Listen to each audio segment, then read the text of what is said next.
Oh, hey, guys, it's Spider-Man here. When the police get here, could you tell them the webbing should wear off in an hour or so? Don't forget to like and subscribe. And here we go. It's the comic book bullies. Man, you come right out of a comic book. It's the comic book bullies. You will bow down before me! It's the comic book bullies. Now I am the master. It's the comic book bullies. It's the comic book bullies. All right, give it to me. The following contains offensive language and spoilers. Listener discretion is advised. I'm a true fooshnick. I'm a true fooshnick. Here we go. No, that ain't it. I can't remember. All I remember is Shaq's part. That's all I remember. That's what's up, Doc? Can we rock? What's up? I thought that was the one you were doing. No, I was doing true fooshnick. What? No, you just do this one with Shaq. And that's it. Anyway. No, what's up, Doc? Can we rock? Anyway. Move that we ain't got nothing to prove. That's another one. Is that them? Okay. Ring the alarm. I need to go back and listen to some Fooshnickers and pass. You go back and listen to Fooshnickers, man. I need to go back. Anyway, welcome back to the Comic Book Bullies Nerds. You bully host Leroy, aka What's a Goon to a Goblin, with my co-host. This is Eli, aka Jabba the Slut. There you go. All right. So, and also want to give a shout out to our third co-host, the AI, because of course they're with us. If nobody else is with us, they're with us. So all hail the Doombots. All hail the Doombot. So yeah, want to give a shout out to, like I said, it's the first month of not the first month, second month of the year. So you know what that means, February, which also means Black History Month. So yes, we are going to celebrate it this month, even though Trump took it away from us and then gave it back to us the next day. So I'm not giving him any credit on that. We're gonna celebrate regardless of whatever he said anyway. So yeah, it's punk rock time, man. Just do it. DIY. Just do it. Yeah, we don't need permission for that. Fuck yeah. Permission for them fuckers. Exactly. The revolution starts whenever the fuck we want it to. Exactly. It's not gonna be televised because nobody watch TV anymore. So yeah. I know that's not how the song goes, but yeah. Anyway, so we're gonna jump into it, and like I said, since it's Black History Month, we got that one rule, Eli, and we got to honor that rule for the next 28 days. No white women. Oh. That's the rule. So on the podcast, we're not gonna talk about any white women. We're not gonna talk about no Sydney Sweeney, no Scarlett Johansson, no cast of Riverdale, none of that. So hey, Veronica wasn't white though. No. I don't make the rules, Eli. They all gotta go. That's the rule. So I'm sorry. Well, now, Latino History Month, whenever that is. When Latino History comes, she gonna be front page, center page. Right now, they gotta go too. Does that count for fapping too? Yes. Can't do it. Nope. So you can only fap to Shaka Khan, Jet Magazine, Beauty of the Week. That's it. Well, hey, that I can meet that challenge. And Thelma from Good Time. Why does it gotta be old 70s shit, man? Hey man, I don't make the rules. That's the rules. Who we got here? Let's see. Hello, Spicy Tabasco 357. I hope I said that right. Tabasco? I thought it said tobacco, but that's cool. Tobacco. I thought I said Tabasco. Shout out to Spicy Tobacco. No, tobacco. I can't. Is it tobacco or tobacco? I can't read. We can't read, man. It's too far away. Shout out. We gave you a shout. But I think we screwed your name up. So one of us said it right. One of us screwed it up. So we apologize. Welcome. Thanks for listening. Welcome. Whoever fucked it up, blame them. All right. So, like I said, those are the rules of Black History Month. So, anyway, we'll move on past it. Like I said, we got a bunch of shit we got to jump on to. Hold up.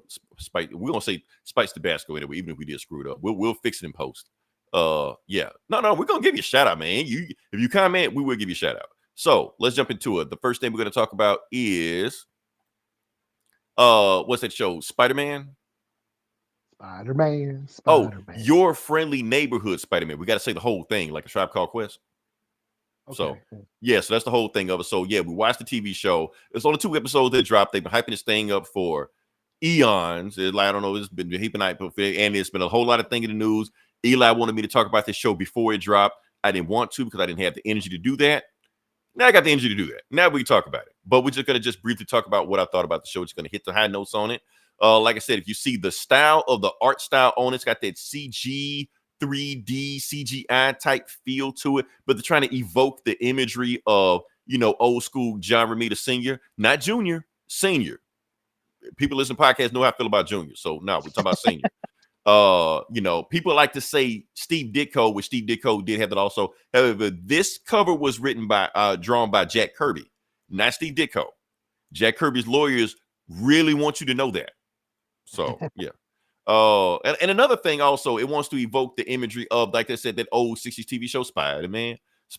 Well, they even did a remix of the song. And who sung it? The remix. Who sung the remix? I don't know. Yeah. Post Malone? I don't know. Starface. Was it? Yes. No shit. I thought you did not. Come on. I did not know that. Oh, damn. Hand over your card, Eli. Hand over. I dropped the ball on that shit. No, Eli. Go on and fap to Latino women. Go ahead. Well, sweet. Yeah, all right. I'm off the hook, man.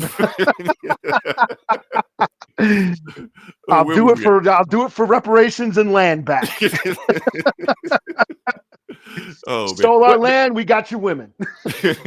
Hold on. Let's see what Tabasco 57 got. Oh, nope. We got somebody else. No, it's still him. Post Malone. Post Malone. No, not Post Malone. Did not do the remix of Spider-Man, but yeah. But like I said, we're gonna go to the imagery of it. Like I said, so we're gonna post up some pictures of it. You see that, and now the thing is, what they're doing on this show, that everything's remixed, everything's wibbly wobbly, out of time, multiverse, whatever you want to. They went out of their way to show that it's a multiverse show, because the first thing that popped up in the show, Doctor Strange. Yeah. So don't go thinking you're gonna go into and know what's going on with the story, because they don't. Like the typical people you expect. So far, Mary Jane is not there. Flash Thompson's not there. None of the people you expect to go. So you got these people, like in the back on the far right behind Peter Parker. That's Nico. Nico, she's from The Runaways. If anybody read that comic or watched that TV show from Hulu or anything like that, what does she have to do with Spider-Man? Nothing. I don't even think they've ever met before in the comics. But here she's the best friend, and he's also in love with his crush. So they're fighting over the tall Amazon chick, who I think is also a Marvel person. Also, I'm not that deep into it. Like it's so deep, even I don't know. But yeah, but basically everybody that pops up in this show is somebody. Yeah. Maybe they'll do something with them. Maybe they won't do anything with them. Who knows? So like they remixed everything. So Flash Thompson isn't in the show. The star football player is actually his best friend. Did you catch his name? Lonnie Lincoln. Yes, I did. Tombstone. So, Tombstone. Yeah. I thought people would get all pissed off because Tombstone ain't white. I got pissed off about it, but I guess when I get pissed off, I guess it don't really matter. So yeah. I mean, the thing is, Eli, I mean, you got to think about it like this. Like this whole Tombstone's whole thing being an albino. Yeah. You know, how he got, bullied in school and he want to get revenge on everybody, stuff like that. Like you can tell a story with that. Like we know, hopefully they don't give him like superpowers so he becomes albino. Like, come on, man. Albinos are not magical. They can be albinos. So I don't know. Anyway, what are we talking about? Oh, the art style. Like I said, they even have scenes from the MCU in here, like when he catches that car in front of that bus. That scene, that song, Eli. I can't remember that name song, but you know what song I'm talking about. Mm-hmm. So instead of Tony Stark, he meets Norman Osborn. It's pretty much the exact same scene, almost the exact same dialogue. Almost like the exact same shot. Yeah, yeah. I think I've seen some TikToks where they show them shot for shot. Yeah, and it's the same thing. Yeah. So crazy stuff. So now we're gonna get to what I didn't want to talk about, but I guess we can talk about it now. Norman Osborn, because yes, they changed him from Norman Osborn to Jeffrey Osborn. So everybody's freaking the fuck out. They're like, oh, not my Norman Osborn, not my Green Goblin. Shut the fuck up. It's going to be all right. You're going to live. This is a multiverse. You can do whatever the hell you want to in this universe. Mm-hmm. So I don't know why. I know why people are freaking out, but that's the whole thing. But here's my thing about this, about Norman Osborn and Harry Osborn. Okay, so that's what Norman Osborn looks like in this show. But this is what Norman Osborn looks like in the old 60s John Romita Sr. comic books. Eli, here's my thing. His hair always made me think, is he black? Like, is he just light skinned? Is he albino? Is he Tombstone's dad? Is he Tombstone? Is he albino? Because what white man has a hairstyle like that? I'm just saying, because the only time I've ever seen a hairstyle like that was this. So it's making me think, maybe he should have been black to begin with. So it's like, out of all the things you want to race swap one person, for me, that almost makes the most sense. Like, if you just want to just do it, like I said, I didn't have a problem with it. What do we got here? Oh, I'll talk about that later on. So yeah, that's my thing right there. So just like, if you're gonna just swap one person, that's it. Overall, what do I think about the show? I think the show is okay. It's fine. I'm trying to justify its existence because when they first made this show, they said it was supposed to take place in the MCU. Now we clearly see that it doesn't. It's the multiverse. Right. I guess the multiverse right there. Like, why I should just shut the fuck up on it, which is true. Okay. Maybe they changed the M in MCU to multiverse. Right, the MCM or whatever. So that's what's going on right now. So I shouldn't get too bothered about it. It is what it is. Yeah, I'm kind of enjoying the show. I think the first 2 episodes were kind of slow a little bit. I guess they were doing so much world building. Like, you had the first episode introducing these characters. Then the second episode introduced a whole different set of characters. Like, is it too many characters? Yeah, I did feel that way too. Yeah, I mean, like, y'all need to get on with the story. Y'all still introducing people. Like, get to it. Yeah. Overall, the art style, Eli, I don't know if I'm feeling it. I mean, even that 60s John Romita, Steve Ditko stuff isn't acquired taste anyway. So if you're gonna make a show about that, it better hit. And I don't think, like, if you're trying to sell this show on just the art style, I don't know if it's selling people on art style. Like, some shows. Like, some cartoons you'll watch just because the art style, like the art style hit you, like Boondocks. I just watched it because the art style was just awesome on there. This, I don't know if it sells me, but I'm watching because it's Spider-Man, because the Spider-Man got me on that. But if it wasn't Spider-Man, would I watch it? Yeah. And I don't know, because even some of the action scenes is cool, but like I said, they just gave us X-Men 97. Y'all got to come with it. Invincible drops next week. This feels like it's not up to caliber what it needs to be at. This feels like it's another. I don't even think it's as good as the other Spider-Man shows we had. Spectacular Spider-Man eats this show's lunch, and it was more accurate. Because Eli would really piss me off about the show that they fucked up Uncle Ben. Well, they fucked up the origin story, like he's already dead before he became Spider-Man. Like, that's the whole reason why he became Spider-Man, because of Uncle Ben. When you change that, like, there's some things you can change with the character, and I'm cool. When you change that, you change the fundamental aspects of the character. Like more, what is it? More power, more responsibility? No, it's more money, more problems. With great power. With great power comes great responsibility. That line. Yeah. So if he doesn't learn it from Uncle Ben getting shot, he doesn't learn responsibility. Like, it was a moral lesson from that. So it's certain things on this show that irks me. They're just like, y'all changing too much shit just to change shit. I don't know how I feel about that, And I'm not talking about the race swap and all like that. That whatever the fuck. I'm talking about the actual story that they're telling right now. So I feel like they're playing a little bit too safe, because when I don't know. We'll watch it. We'll see. Maybe the next couple of episodes will sell me on it. But for right now, I'm just thinking, like, when it's done, I think this is a show we'll kind of forget about. Like out of all the Spider-Man shows we've seen. So anything else you got with that, or no, I pretty much agree. I thought it was okay. I thought it was fine.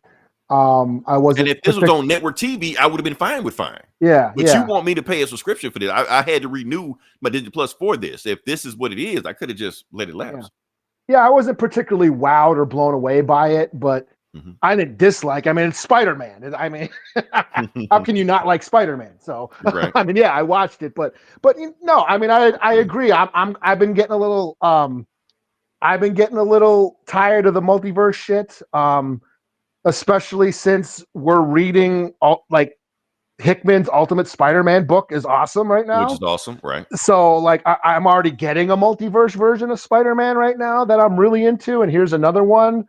And I agree. Like, I was like, I latched on to Lonnie. Like, we followed him home. That was a great story. That whole ending of that first episode where we're following Lonnie home, and I'm thinking, what's he into? Is he into some grimy shit? Because I'm thinking he's Tombstone. So is he doing some kind of dirt? Is he in some kind of gang? I'm looking for the twist, but we keep following, and he's a good kid. So I'm like, right, okay. And smart, because they prejudge him. Yeah. Yeah, so I'm like, okay,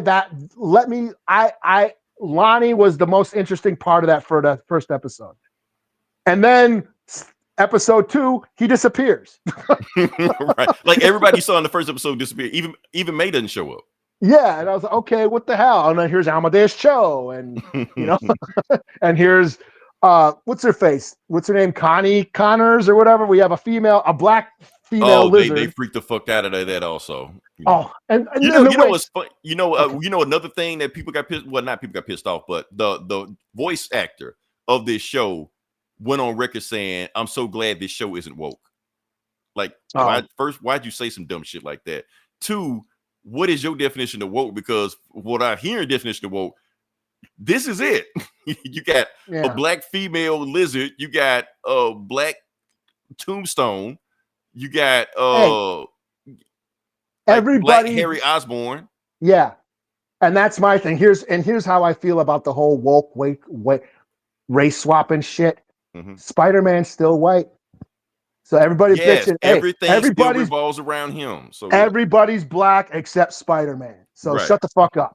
So you know who to follow. Yeah. It's patron again. I try not to feel this way, but I kind of feel like Disney's patronizing me. Oh, we're diversity and blah blah blah blah blah, but white man's still in charge. So so that's kind of which we call Disney out on that, Eli. Some of this does feel like and Peter Parker is really white, like Opie Cunningham white. Right. He ain't like Queens, right. Yeah, he ain't Post Malone white. No, he's like straight up Ditko white. Right. So everybody calm the fuck down, man. It's like, yeah, so it's like they doing enough to piss everybody off. Yeah. But other than that, I thought it was fine. And I like I said, I wasn't blown away by it, but I'm not disliking it. And, I wasn't compelled to, I got to watch the next episode, except the second episode. And then, because I was, what's up with Tombstone? Mm-hmm. And then they didn't follow Tombstone. And then he didn't show up again. Right. Yeah. So, yeah.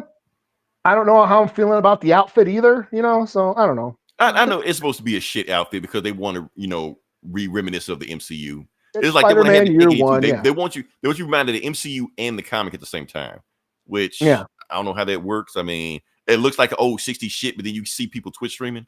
It kind of throws you out of it. Just like, what's going on? Yeah.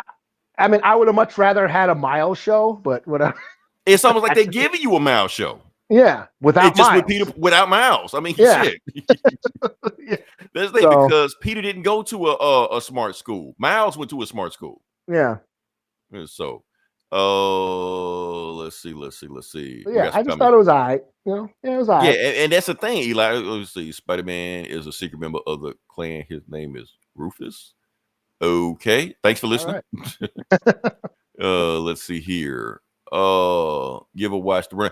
I did not watch the Runaways, but I did read the comic. So I'm familiar with Nico. I'm familiar with Wheeler, all those guys like that. Lucy in the Sky. I know all those characters. Like I said, great comic. So yeah. That's cool.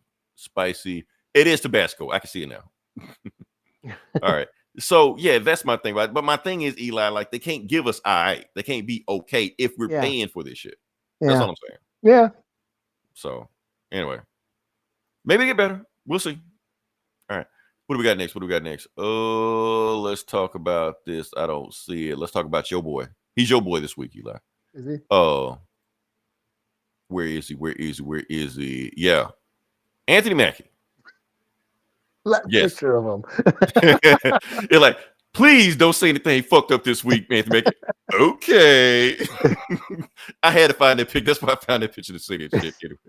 So for those people who haven't caught on what's going on right there, Anthony Mackie got himself in the hot water this weekend because I think he was in Paris or somewhere overseas where they asked him a question about, what does Captain America mean to America? And, he said some stuff that got him in trouble, people freaked out. He kind of gave ammunition to people that already was out to get him anyway. He had to come out with a follow-up statement, which I guarantee you Marvel made him do, That's going right there. So before we get into it, Eli, what you think about this whole fiasco, or is it, anything? I think it's stupid. I Okay. mean, I can see why people got pissed off, but Mhm. if people would like think, Mhm. critically think, and you know, because they took that one sentence, everybody freaked out about that one sentence, That one and sentence, didn't listen to what he said afterwards. Have him elaborate. Yeah, people don't know how to elaborate anymore. So I can understand why people would get upset, but you know, what do you mean? Expand on that. You know, use your fucking brain. And they didn't. So of course they got mad because they're stupid and didn't think. You know. So and the internet tells them what to get mad at also. So yeah, and like again, and then you have we know who they are. They're gonna market the outrage. And I've seen all the videos, Captain Anti-America and Anthony Mackie's anti-American and right. blah Why does blah. Captain America hate America? All the stuff. Yeah, all that shit. We've seen it, you know, everybody, you know, that whole thing. It gave them fuel to get their clicks. And I just find that exhausting and like, yeah. I mean, doesn't everybody find it exhausting? Come on, it's 2025, y'all. Yeah. Aren't y'all tired of this culture war rage bait shit? It happens every week with new shit. Yeah. And y'all get pissed off about it. But it's the same, like, yeah, let this shit go, man. Or like if it piss you off that bad and you're already mad that Anthony Mackie is Captain America, don't watch the shit. Go do something else. Like why see everything he's doing just to make yourself get mad? See me as a movie gonna move forward with CCB is the movie gonna move forward with the MCU. Oh, are you talking about Captain America? I don't know. We haven't seen it yet. it might. Oh shit. But yeah, that's my thing about this. Every week, and we know they farm this engagement, Eli, and I think it goes past them. I think it goes past the top. I hate to go there, but I'm gonna go there. We already know that social media, every social media platform and app out there right now is owned by some rich ass billionaire somewhere right now. And rich ass billionaires by default are right wing Trump supporters. That's just the nature of the beast, you know, because he's putting money directly into their pocket. We saw them all at the inauguration. So yeah, he saw them all at the inauguration. So the thing is, if they control social media sites and they control the flow of information, don't you think that information is going to basically be propaganda for what they want? So all this right-wing bullshit that you see on Facebook, Twitter, YouTube, X, all this shit like that, yes, they're going to push that shit to the forefront because that's what they believe. That's what they want to push to the front. So that's the cultural bullshit. So the real cultural bullshit isn't left versus right. It's really social media versus Hollywood, because Hollywood is left-wing promoting. Now, yes, they have everybody in Hollywood is millionaires. There are some billionaires in Hollywood, but the thing about the billionaires in Hollywood, they don't give a fuck what they make as long as they put money in their pocket. Yeah, that's all. Meanwhile, you got this information showing right here. So that's where you got all this, you know, cultural bullshit popping up because yes, Elon Musk is going to push this shit. Yes, Mark Zuckerberg is going to push this shit. That's what they do. So they're making you outrage on purpose, and y'all just keep falling for the banana and tailpipe every fucking week. Like, damn, you think eventually y'all will catch on to this shit. Subscribe. I'm sorry. Fresh Collective Podcast. Oh, the Freshman Collective Podcast. Thank you. Freshman Collective Podcast. Drop a link to your podcast in the link. Shout out to you. Yeah, so, thanks, man. Thanks for listening. Thanks for you. Yeah, we don't care. We will plug anybody won't hear. I'm sorry. I'm so glad he brought me back. You like it? I feel like I was about to go on a rant. So remember, we're talking about comics anyway. About the shout out from AVA Tyson. Okay. Yeah. Ooh. Who is that? What Tabasco got for us? Have you seen the Eli has? Yeah, I grew up on that shit. All right. So I think we said we need to say about. Oh yeah. No, I hadn't said anything about what I had to say. Okay. I hadn't said, neither have I. My fault, Eli. I ain't gonna cut you off. But no, okay. Go ahead. No, you continue. Okay. Anyway, back to what we're talking about. Yo boy, not mine. Yo boy. Okay. Here's the thing about what Anthony Mackie said. Anthony Mackie fucked up. That's just what I know. A lot of people are out there right now defending what he said and getting in this back and forth with people, stuff like that. He fucked up. He just said, here's the thing. He's on a press tour right now. They're asking him 1,000 questions everywhere he goes, different countries, different cities, stuff like that, because he's promoting the movie. Yes, he probably answered 999 of these questions perfectly correct. This answer, he fucked up. I know what he meant. I know what he was trying to say. He just Yeah. worded it incorrectly. That's all. Which I knew was going to get him in hot trouble. I mean, hot water. That's it. And the people that and you got people that are waiting for him to fuck up. So when they caught him fucking up, they went for it. They smell blood in the water. So, and I'm gonna tell you how he fucked up. A lot of people don't understand how he fucked up because a lot of people are saying, "Hold up, right there, boom, y'all check out Freshman Collective Podcast. That's this link right there. Boom, we got you in there, baby. All right, appreciate you. What we got here? Okay, so what I was gonna say now." Here's where he fucked up when he said that Captain America represented a lot of things. America isn't one of them. That's not what you say. This is what, soon as he said that, I can guarantee you those motherfuckers, I'm not gonna say their names, but we know who they are. They were like, we got them. We got them. I know they were like that when he said it. Now, people are comparing this to what Chris Evans said. Chris Evans did not say that. What Chris Evans said is that, yes, the movie is about red, white, and blue, and Captain America is about red, white, and blue, but he's also about this. So he's basically saying, Chris Evans was saying that he's more than just America. Not, he doesn't represent America. Obviously, if you wear the red, white, and blue everywhere you go, you are representing the Stars and Stripes. So that's what Anthony Mackie fucked up in, according to what he said. I know what he meant. I know he meant to say something else, but that's what he said, and that's what got him in trouble. So that's what he had to make a restatement. Now, am I going to boycott this movie because of this shit? Fuck no, of course not. You know, but the people that are outraged over this shit like that were the people that were going to just boycott the movie and talk shit about the movie anyway. He just gave them more ammunition. That's all he did. Yeah, and fuck them. So yeah, fuck them. So yeah. So I mean, yeah. Did he? Oh, are you finished? I'm finished. Yeah, I'm finished. I didn't want to cut you off, but no, I agree. Was it a poor choice of words? Yes. Mm-hmm. But I did get what he meant. And from what I interpreted is like American values aren't just exclusive to America. That these are universal themes. These are that everybody can relate to. That you know, I think that's what he was trying to say. You know, and I think him choosing the word, like when he said it's not just America, I think he is probably criticizing America. You know, which I think it does come off like he's criticizing America. Yeah, which honestly, I don't even blame him on that. And I'm all for that. I think people need. I mean, to solve a problem, you must. We had a motherfucker at the inaugural announcement throw the Nazi salute. Yeah. If Captain America was real, he would have punched that motherfucker in the face. Yeah. So yeah, I mean, and that's what I'm saying. It's like you got in order to admit there's a problem, you have to in order to solve a problem, you have to admit there's a problem. And you know, and I think that's what he's trying to say, because that tracks to Captain America as a character. And all these movies, if they were paying attention to all these movies, that is Captain America's character arc. He starts out as like this weakling kid, idealistic. He wants to fight for his country, defend freedom, go off to war. And what he gets chosen for the super soldier program, gets these powers, and then fights for his freedom. And then he ends up learning in the next movie that the country that he fought for, the government that he's fighting for, is doing some shady shit. Like what was his first line in that first Avengers movie? I'll tell you. He said, "I woke up. They said we won. Yeah, they didn't tell me what we lost."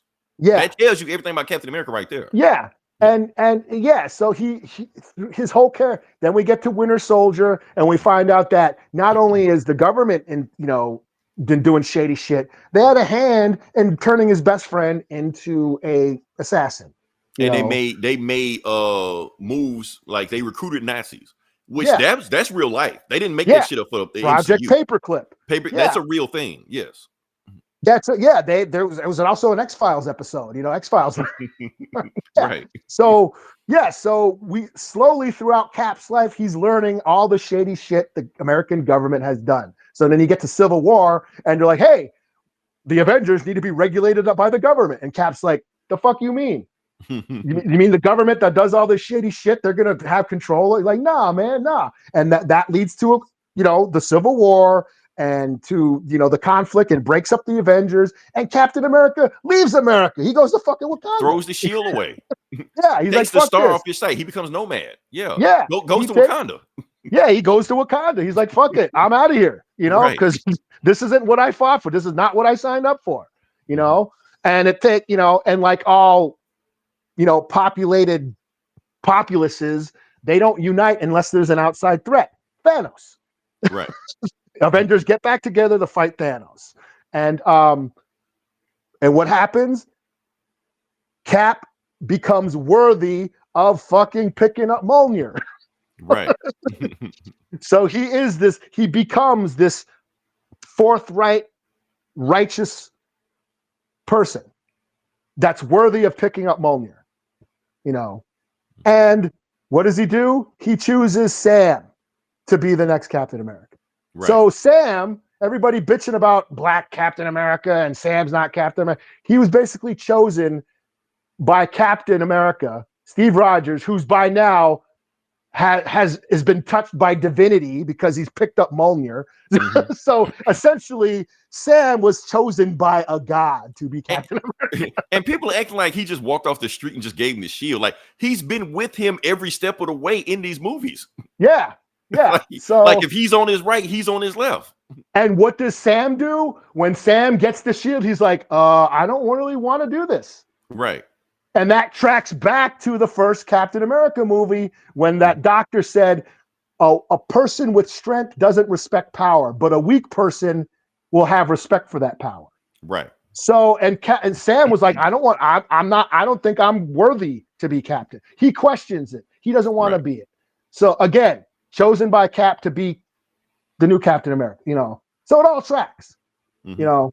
And that's the thing that you guys got to pay attention to these movies. Yeah, because people have it in their head that Captain America is some kind of like flag waving top cop or some shit like that. When 2 out of 3 of these movies, he fought the government. Yeah. You know, he's not some flag waving dude that just jingoistic knows like that. He doesn't go for the government. He fights for the people.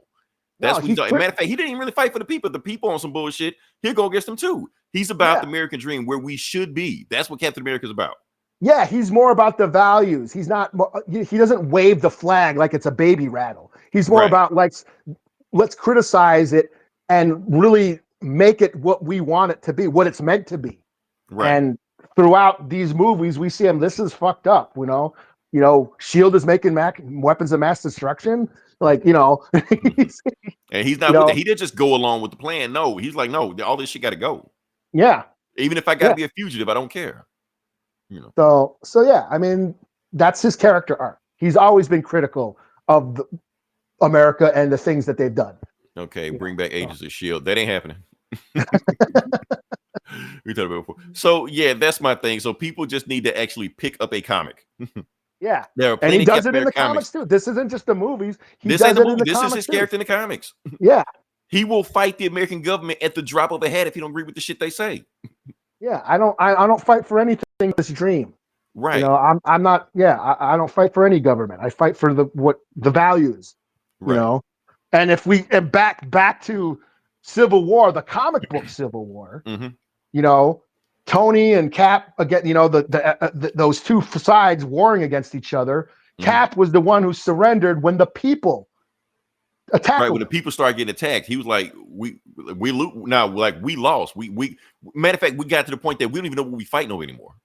Yeah, and it was because of the people. It was the regular humanity. That's when Cap decided to surrender. Right. Okay, I'm done. You know, the people are suffering. Technically, he won. He beat Iron Man at that point. But like, it's getting out of hand. Yeah, but the people were suffering for this shit. And like, okay, I'll be. You know, that's why Cap rules. And he kind of he realized he was letting his emotion go because he was recruiting villains on Civil War. Like the shit going too far. Yeah, it went too far where both sides were doing questionable shit. Right. Or being just as corrupt as the other side. Right. And doing grimy shit that they both sides sworn to not do and to fight against. And that's the tragedy of Civil War is they never found a compromise. Right. You know? But yeah. So like I said, but people out there, Anthony Mackie fucked up. That's what I'm saying. Anthony Mackie fucked up, but it's okay. Like I said, they asked him 999 questions. He just fucked up on one of them. He's human. Yeah. He didn't take it serious. And it's not his fault. People are stupid. You know, we get misunderstood all the fucking time, but we know what we mean. And we would just say, hey, this is what we meant, you know. I want to compare it to another person, Eli, another Marvel actor. Okay. Like I said, Anthony Mackie fucked up, but we know what he meant. Also, Brie Larson. Oh yeah. People don't even know what she said. People just hate her. Just what she said. But if you listen to what she said, she actually made sense. Yeah. All she was saying is that we need more like movie critics out there reviewing more movies. That's all she said. Now the way she came off about it was fucked up. But I know what she meant.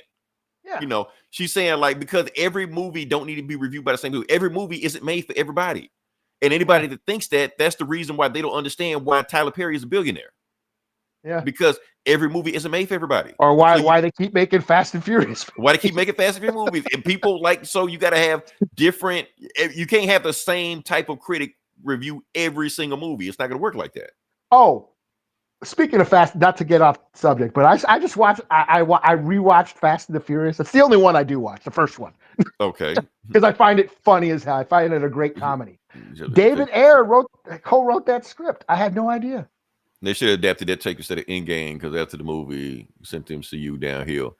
I mean, everybody left. Shit, Yeah. what would you expect? So yeah, that was their peak. They peaked. Yeah, I mean they basically did a soft reboot reset after that. So yeah, Endgame was it. That's it. You're not gonna get that back. Even if all this other bullshit they got going around, you ain't gonna get that back. Yeah. Tony Doom ain't gonna be as Captain Hydra, whatever the fuck they do. Yeah, he ain't gonna hit like fucking Tony Stark. It ain't. But I mean, shit. You watch it. It's what it is. Yeah. All right. Oh, I'm sorry. I didn't even cut you off, Eli. But yeah. Oh, I just said David Ayer co-wrote the first Fast and the Furious movie. I don't know how I feel about that. I That guy is hit or miss for me, Eli. I don't know. Yeah, me too. Like Training Day is awesome. Okay. I'm glad I'm not the only one. Okay. Yeah, Training Day is awesome. Mm-hmm. Some of his other movies ain't. Yeah, it's just like I don't know, man. It's so the Tank movies just ain't, you know.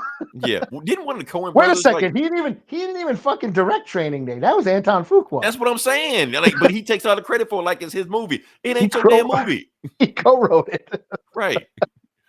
What we talking about? Endgame. What Endgame was trash? Really? Oh okay. damn! All right. Hey, you hate everything. Okay. Damn. Well, there's a tough hot crowd. take. Okay. Yeah. Oh shit. Oh, but yeah, that's and I think one of the Coen brothers directed one of the movies too. I think so. Yeah. So it's like Really? real cinema. The first Fast and Furious movie was real cinema. The Coen brothers? I think so.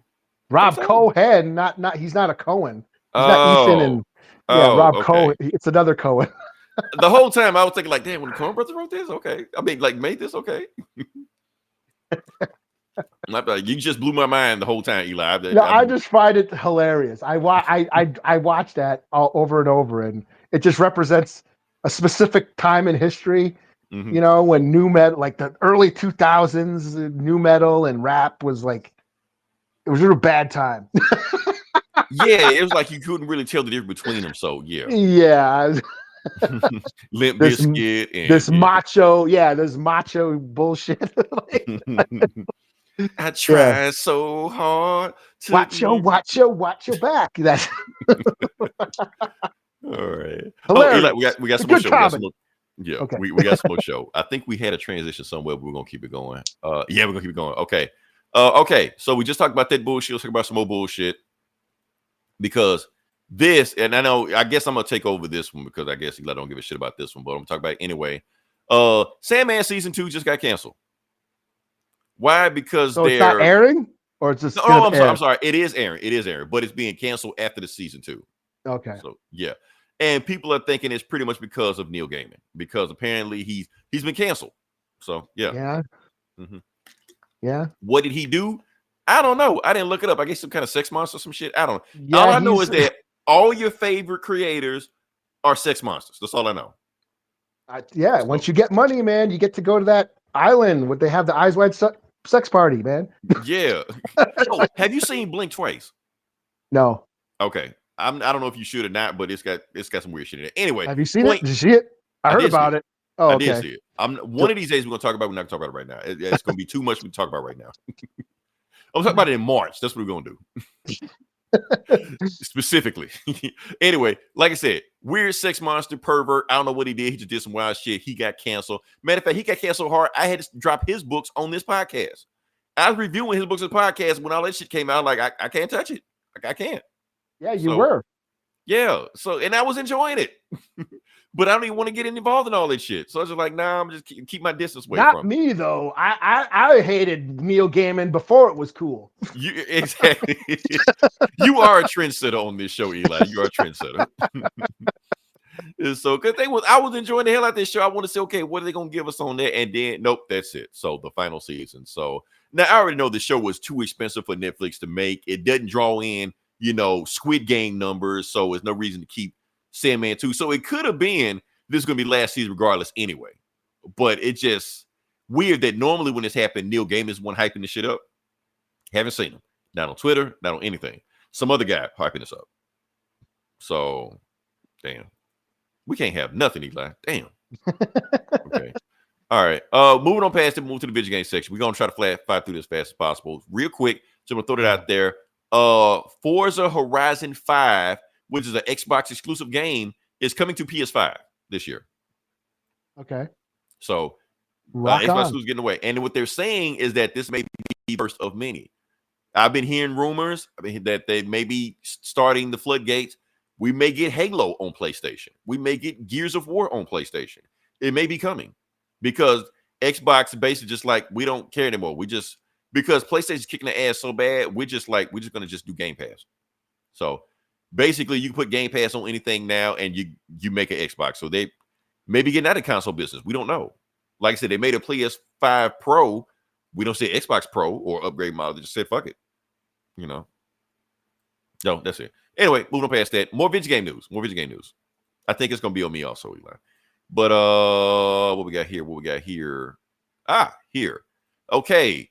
Simu Liu has confirmed he is working on and starring in a Sleeping Dogs movie adaptation. And we've been waiting on that shit forever. This is huge, Eli. Huge. Is it? It really is. Yeah. I so you never ever heard of played Sleeping Dogs? I've heard of it. I never played it though. Okay, for those that don't know about Sleeping Dogs, okay, back in the 2000s, pretty much every game was a Grand Theft Auto clone. That's just what they were. It was so many of them. Matter of fact, Sleeping Dogs was the third big game in a trilogy of games called True Crime.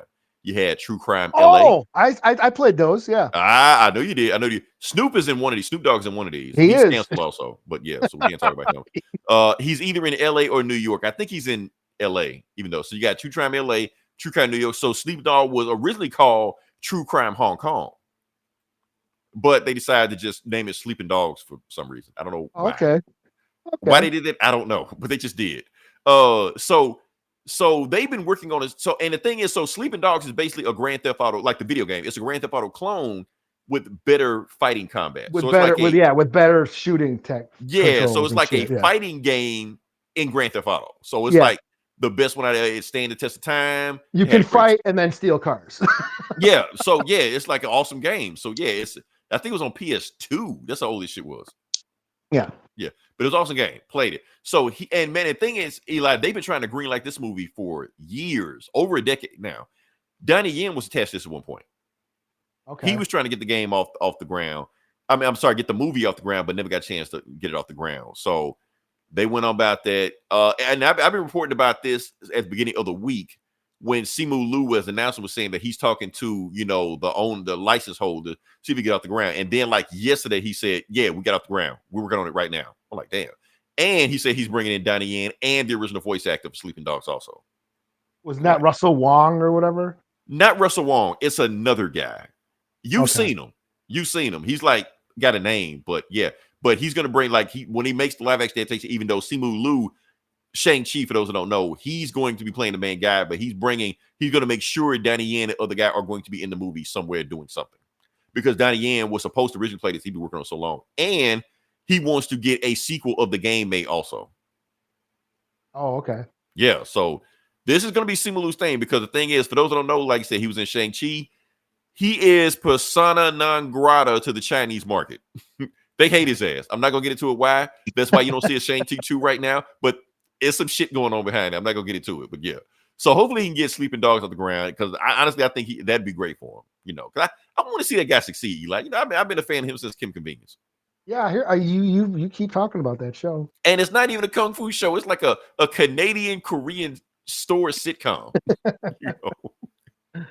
Speaking of, I'll tell you what I also been watching. I know we got a lot of shit we're gonna go through. Okay, like that Spider-Man shit we're talking about. My show is back. Mythic Quest. It's back. Oh, I was wondering what the fuck you were talking about. What yes, Mythic Quest is back. This back. Now, for those who don't know what Mythic Quest is, it's on Apple TV. It's the only place to watch it. Apple TV Plus. So I know everybody goes crazy over what's that, Ted Lasso and shit. I'm like, that's cool. This was the show I was hooked on, especially during like the pandemic. And I thought the show was canceled. I didn't know season 4 was back. So when they announced the season 4 was back, I'm like, oh shit, season 4. Okay, cool. So if you don't know what Mythic Quest is, Mythic Quest is basically The Office, but they work in a video game department. So no shit. Yeah, that's what it is. So like Grandma's Boy. It is, but they're not like weird and living in mom's basement like that. They actually like well adjusted, and they got all kind of like video game lingo stuff like that. Like the first episode of this season opens up with the dude talking about how he missed COVID because reason he says that is because COVID was the biggest year for video games. Yeah, because everybody was just stuck at the house playing video games. Yeah, pretty much. Yeah, so they made like billions and billions of beer right there. So you were like, yeah, I wish COVID would come back. I'm like, can you say some shit like that? But yeah, but the whole show, like the storylines about AI. Well, I can relate, man. It was a simple time. It was. You don't miss COVID, man. Come on, man. It was just chilling. Just okay. Eli's canceled. Not having to go to work. Go over there with Neil Gaiman. Watching whatever I wanted. Playing whatever I wanted. Do not reflect the views of Eli. No, I don't miss sick and shit and having to fucking wear masks and shit. Yeah, but just chilling, just kicking it. That was kind of fun, but not fun. But yeah. But anyway, that's my favorite. Season 4, Mythic Quest. That's the show I'm looking for right now because Spider-Man's kind of, but that's what I'm on right now. So I'll renew my Apple TV Plus for that. So yeah. All right, what else we got? Oh, I think we flew through everything. You like, okay. Oh, we're done with the video games? Well, yeah, I ain't got shit about it. Except for I can't fucking get past that shit on Ninja Gaiden. Yeah, give us some footage, Eli. You got to give us some footage. Man, I'm about to throw my fuck. I'm about to break this shit, man. 3 days. I can't get up that shit. Eli, remember, a ninja doesn't use a weapon. A ninja is a weapon. Shit, man. This is a Mario shit. It's trying to be Mario. Feel. Shit, man. I even went on YouTube, and it ain't just me. Water. Everybody's fucking doing this shit. This is why I just played fucking Donkey Kong, man. Now, see, that's the reason why you stopped playing the game. I'm gonna tell you why I stopped playing the game. Because I've beaten Ninja Gaiden 2 like 8 times already. I've beaten a bunch of Ninja Gaiden games. What is it about this? Why can't I get up that shit? Right now, I'm like this specific one. I've beaten at least 8 or 9 times. So I'm just thinking, like, okay, if it's the same game, why am I beating this again? It's a worse version of the one I played because remember, I wanted to play the 360 version. This is that bullshit PlayStation version. It's just pretty graphics. So yeah, it was going fine until I was chopping off heads. It was going fine until I got to do this wall running jump shit, and I keep falling. I can't get up there, man. Ooh, you would hate the one before this one, then. Oh man, they actually took a lot of that shit out. The first one was just nothing but that. But I used to play these games. That's what I'm saying. I've beaten several Ninja Gaiden, whatever the fuck, But this one is just fucking pretty whack, yo. I can't get up there, man. He's like, yeah, I'm just Streets of Rage, man. 2 buttons. That's all I need. Not this no hopping around, no Mario shit. Not this up, down, left trigger, right trigger, shove the controller up your ass, blink 3 times, shove a dick in your mouth. And to get the ball licking combo, whatever the fuck. Eli, I'm telling you, just give us some footage. Next podcast, just give us some footage. Man. Shit, Fat T was watching me. He's like, man, you should got to be glitching or something. I was like, I don't know, man, because like I said, I went to YouTube. I was like, what am I not doing? I'm obviously not doing something. And I guess that's a common thing. A lot of people are getting stuck on that very part and giving up. Like the comments, I'm losing my mind. Like, yeah, somebody better buy my PlayStation before I fuck it up. I'm about to smash this motherfucker. Anyone want to buy a PlayStation, or not a PlayStation, Xbox. Oh shit! I tell you what, I'll play it. I'll get past it. I'll film it and scream it or some shit like that when I get to it. I kind of tell me what you got to tell me what you're doing on the controller. Like I've seen people do it, but what am I doing? I'm holding down L. Or like this, I'm holding down the stick. I'm running up the wall. It's just that jump, the You corner. got to jump at the last minute. Yeah, and then sometimes keep going, and then you keep your hand on the stick and keep going. Yeah, and I've gotten up there. I'll get up there, and then I'll fall back down because then you got to run and jump on that pole, and then jump off the pole, and then I fall back down, and then it takes me forever to get back up. So that's the cycle. Taking me like 10 minutes to get up there, and then I'll just fuck up on the pole and fall back down. So for 3 days. Just give us footage, Eli. Give us footage. That's all I'm saying. I'll walk you through it. I'll put a mic on so you can hear me going fuck. Okay, do it. Just record it. Tag me. Let me know when you do it. I'll watch the shit. So go viral. Yeah, like look at this crazy motherfucker. All right, can we move on to the next part of the podcast? Yeah. All right, we're here. This is Comic Book Bullies. We're talking about comic books. We're gonna jump into it. Eli, I'm gonna let you go first. Yeah. Okay. What do we got? What am I doing? Shit, I'm Comics. unprepared. I'm unprepared. Psylocke, number 3. Sexy Psylocke. Okay. Yeah, hot Psylocke. Whoops, wrong one. So this is Psylocke's little mini series she's got going on. Where the fuck did it go? Come on. Get my tablet up and running here. While you getting set up, I'm getting set up. Yeah. There we go. Okay. Aha. All right. Yeah, Psylocke number 3. So she's going around, was rescuing like there was like a human trafficking ring that she was busting. That they were selling mutant kids. So she broke them out, but then when she's like, I gotta, I need John Gray Crow's John Gray Crow's help, and she's been banging him. So they're like a thing. They're an item. So she goes back to go find him.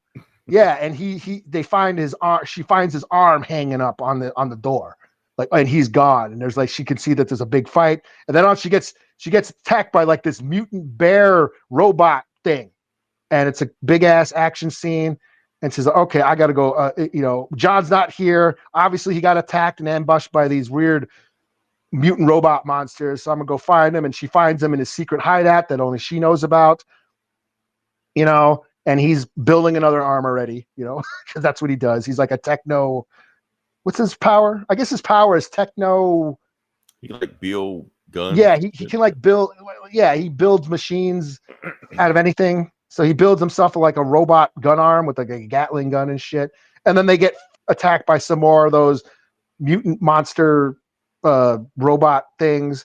And they find that. So then they go back to what's his name? Shinobi Shaw. Shinobi Shaw. Okay, yeah. Yeah, and they're like, we need help. We need their help. And of course, Shinobi and John are like, they're fighting.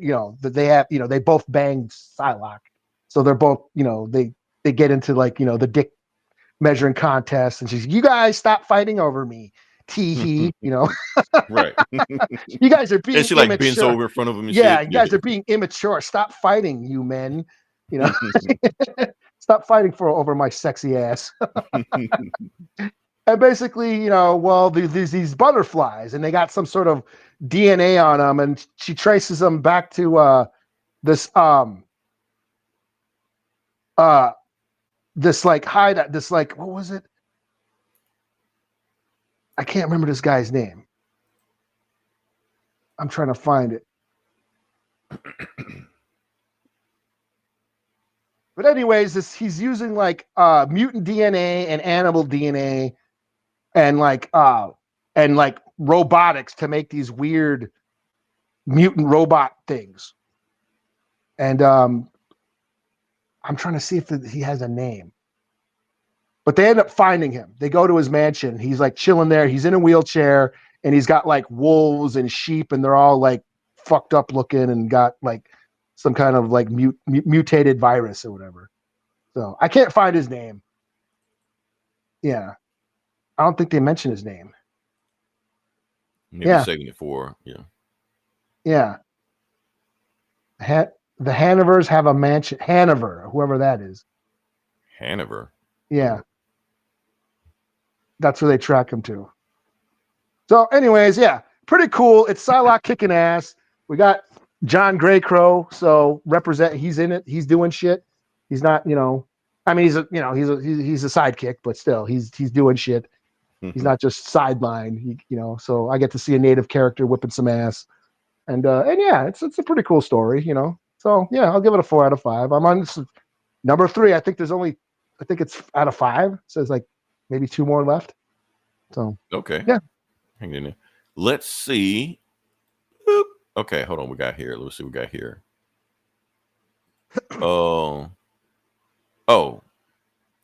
No, I saw that already. Oh, here we go.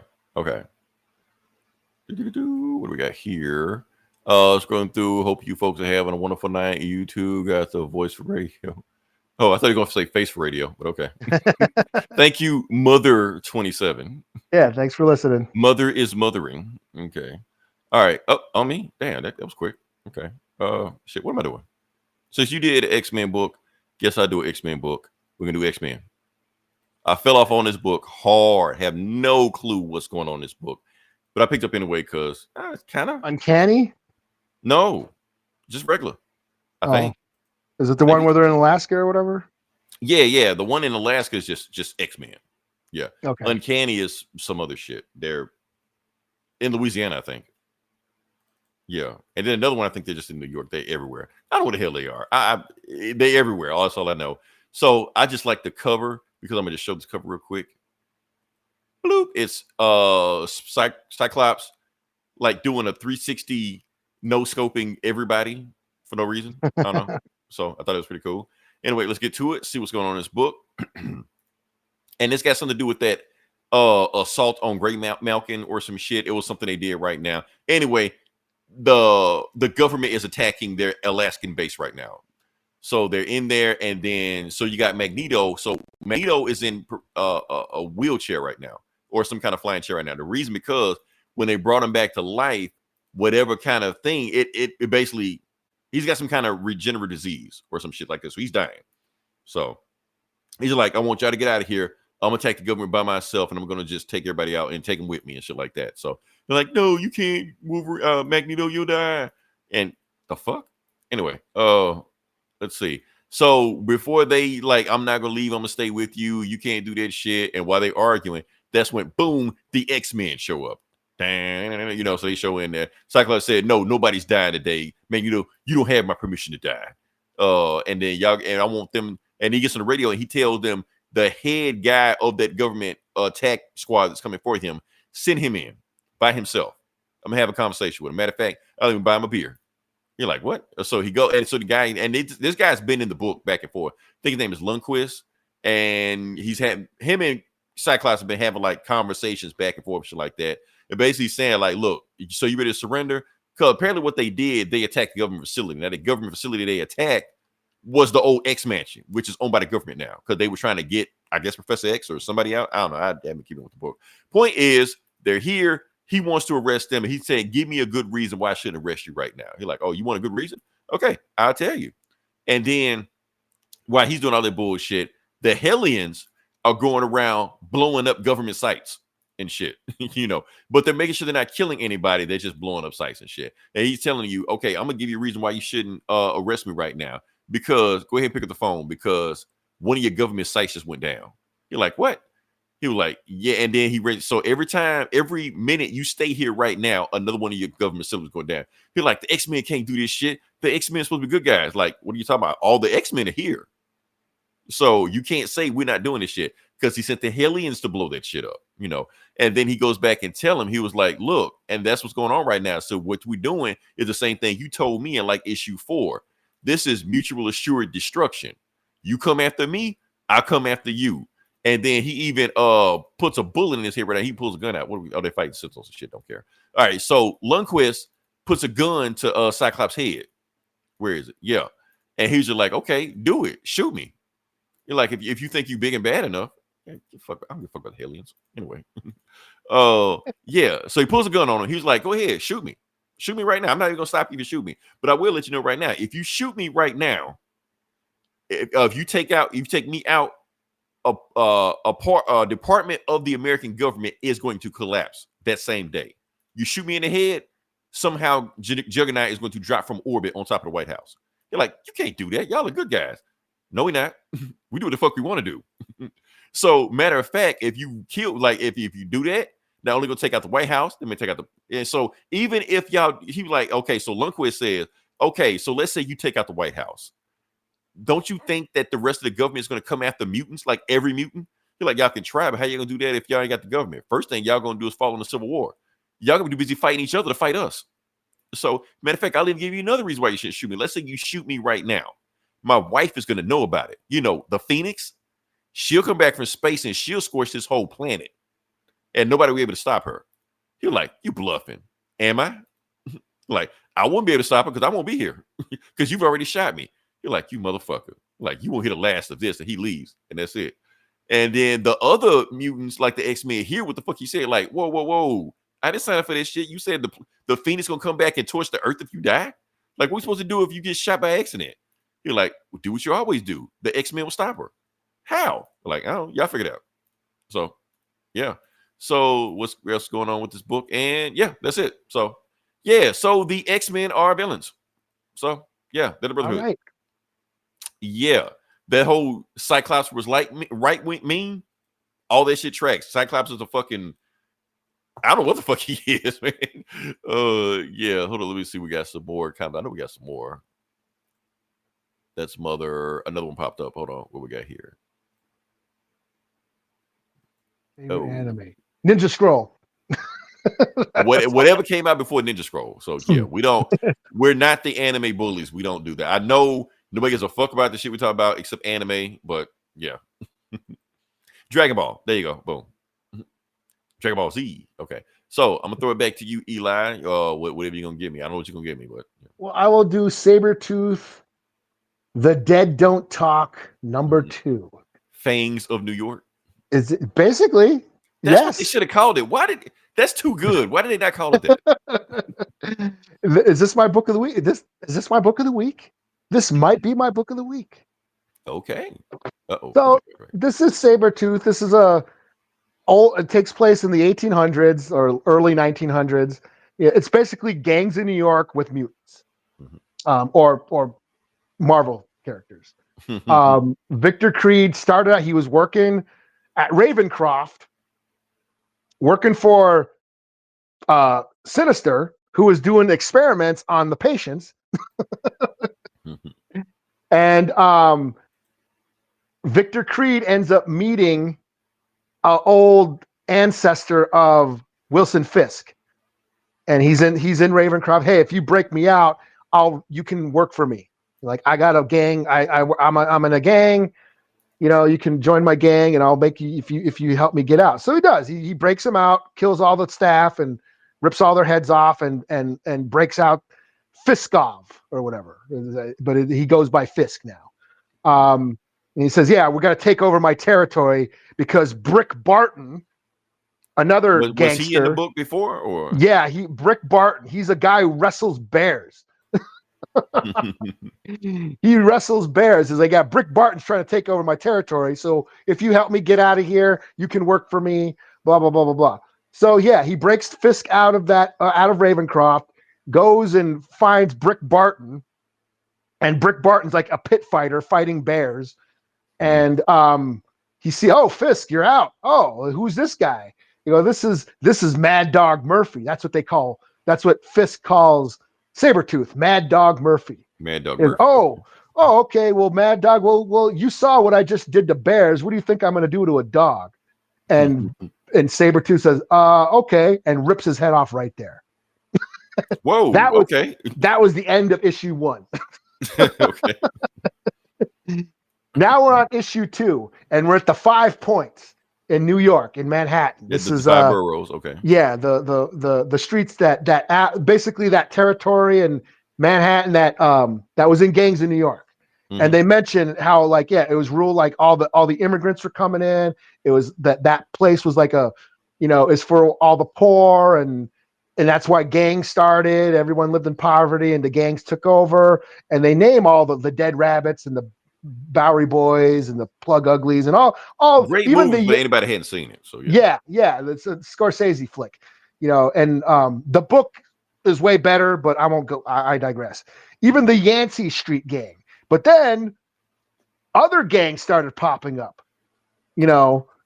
Mass gangs, the Sons of Amsterdam, the Franken Gang, the Street Sorcerers Supreme Gang, What? the Shockers, and a gang of vampires called the Night Flyers. So super powered gangs are are fighting for territory too. And that's where Mad Dog Murphy flourished. He helped this Fisk guy secure his territory. And it just goes like, you see the news, like the old gangster movies, you see the newspaper going on by, and Fisk is going around ripping off heads.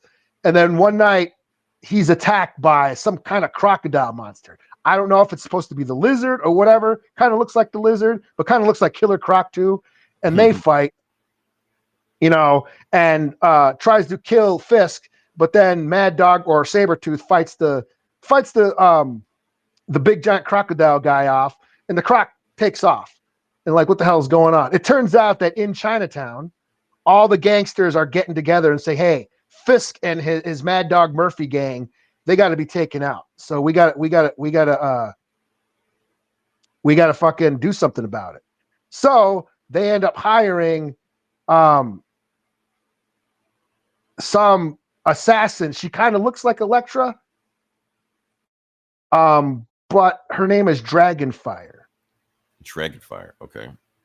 I don't know if that rings any bells, but she's got that dragon symbol. Okay. It kind of looks like I can't place it. Here, you want to see? Okay, hold on. I'll show it to you. I'll show this. It kind of looks like the how do I get my camera on again? Don't worry about it. Yeah, I'll fuck it. Yeah. Anyways, it kind of looks like the Venom dragon. Remember how Donny Cates turned the Venom symbol, the symbiote symbol? We all thought it was just a white spider, but it's actually a dragon, the symbiote dragon, the null dragon. It kind of looks like that, but her name is Dragonfire, and she's got some kind of she's shooting flaming darts or something. But she looks like Elektra. So I don't know. But she's got like a sword and a gun, and they're like, okay, she's the help that the gangsters are hiring to take out Sabretooth or Mad Dog Murphy. So this is just dumb, stupid fun. Like I said, it's gangs in New York with fucking mutants, with superpowered folk. It's brutal. The art is great. It's brutal. It's violent. It's gory. They totally relish in all the blood and all the violence. It's not even a red band. Yeah. And it's not red band. As far as I know, I haven't seen a red band. I mean, I didn't read it didn't say red band, but this went harder. Yeah. This went harder than that Wolverine's Revenge. Yeah. As far as we know, because we hadn't read the red band. Yeah. Yeah. So I thought this was pretty dope. So I'll give it a 5 out of 5. Fuck it. I thoroughly enjoyed this book. I was surprised because the first issue I was like, that's kind of fun. I'll check out the next issue just to see. And it was like I said, it's just dumb, stupid fun. Okay. Let's see. Where are you? Okay. So there were 2 Lex Luthor books that came out this week. We're on Superman now, or DC. Which one did you read? Okay, so I did not read Lex in the City. Neither did I. Okay. Even though it was on DC Universe for free. But I was like, I don't want to read this shit. But however, the other one was the one we're going to talk about today. Damn it, I gotta get these comments. Okay. Is it the All In? I think so. Hold on, what do we got here? Cyclops was super. Giga Chad for that comic. Yeah, that panel has been like going viral all over the place. I'm like, let's see what the fuck Cyclops got going on here. I'm like, oh yeah, I remember Cyclops was an asshole. Okay, yeah. So anyway, we're gonna talk about, and I'm trying to see if I can find that comic. Nope, because I put it in the wrong spot. Thank you for doing it again. Okay, so let me see if I can. Nope, I can't do it. Anyway, the comic we're gonna do is Lex Luthor Special #1. So no, this is not the book where Lex Luthor finds a date.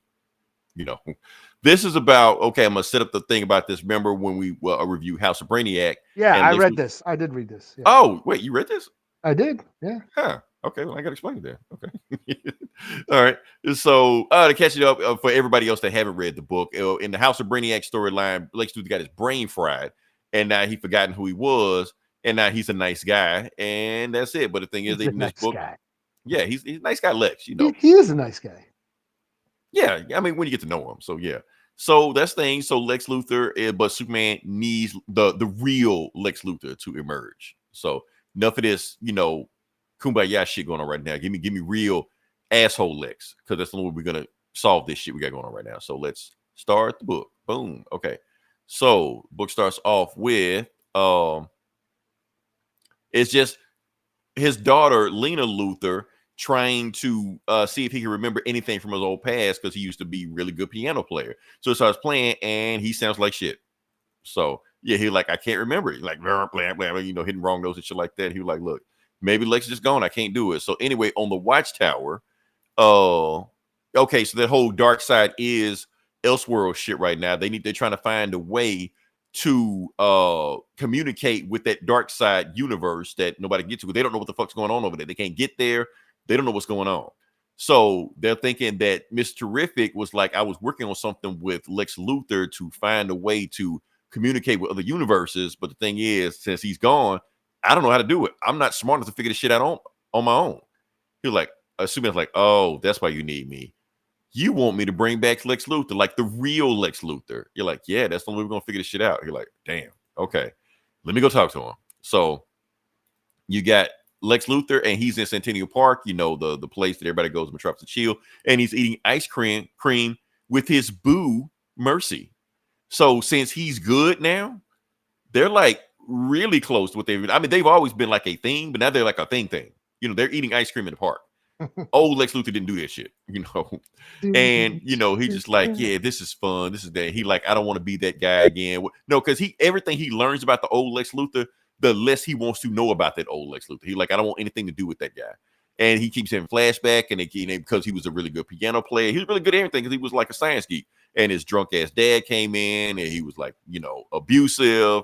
That's kind of a reason why he don't want to. And then he gets your coffee splashed in his face. Why? Because even though he don't remember the old Lex Luthor, everybody in Metropolis does remember the old Lex Luthor. They were like, you piece of shit, you murdering asshole, you killed my brother, you did all this shit. Because everybody remembers all this piece of shit that Lex Luthor did. You know, and Mercy's about to like murk everybody in there. Her arms about to transform and shit like that until Superman shows up. You're like, y'all leave him alone. You're like, okay, Superman. That's all Superman got to say is one thing. Everybody just leaves him alone.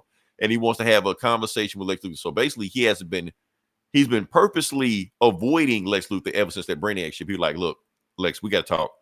He was like, let me guess, you want the old Lex back, don't you? He was like, yeah, we need him back because we need to solve a problem that only he knows how to solve. He was like, no, let him be buried. Is the world really better off with Lex Luthor? You're like, is the old Lex Luthor? It's not. You should have let me alone, Superman. And more, you know, tragedy with his dad because his dad was an asshole. You know, and when Superman hears that, he like, wait a minute, Lex.